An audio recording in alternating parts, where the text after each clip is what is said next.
The yen has been trading around about these 6-year lows against the dollar. What's behind this real sudden reversal? Because we're looking at a 6% to fall for the yen in a matter of, what, 2 weeks or thereabouts, 10 trading days. Yeah, it's been a pretty interesting ride for the yen recently. I mean, actually, the yen went from being one of the worst performers over a period of time to being the best performer today, momentarily at least. And that's because the BOJ decided that they weren't going to cap yields, as some people had thought that they might, given the rise in the 10-year yield, which has reached its highest since January 2016, as we heard just before.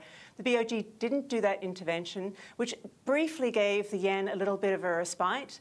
But it's kind of interesting. I mean, Kuroda has said in parliamentary testimony today that, while a weak yen is kind of a problem for the economy because it's a drag on disposable income, they're still looking to keep a weak yen from the point of view of supporting their exports. So they want stability in the currency. They don't want to see these kinds of rapid declines.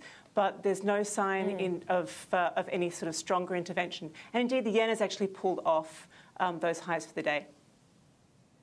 Yeah, indeed. We've been watching that turnaround. And of course, we're talking about that wild SocGen call too, that perhaps you see it weaken to 150. But is it the other way that you could see a trigger for a sustainable yen rebound?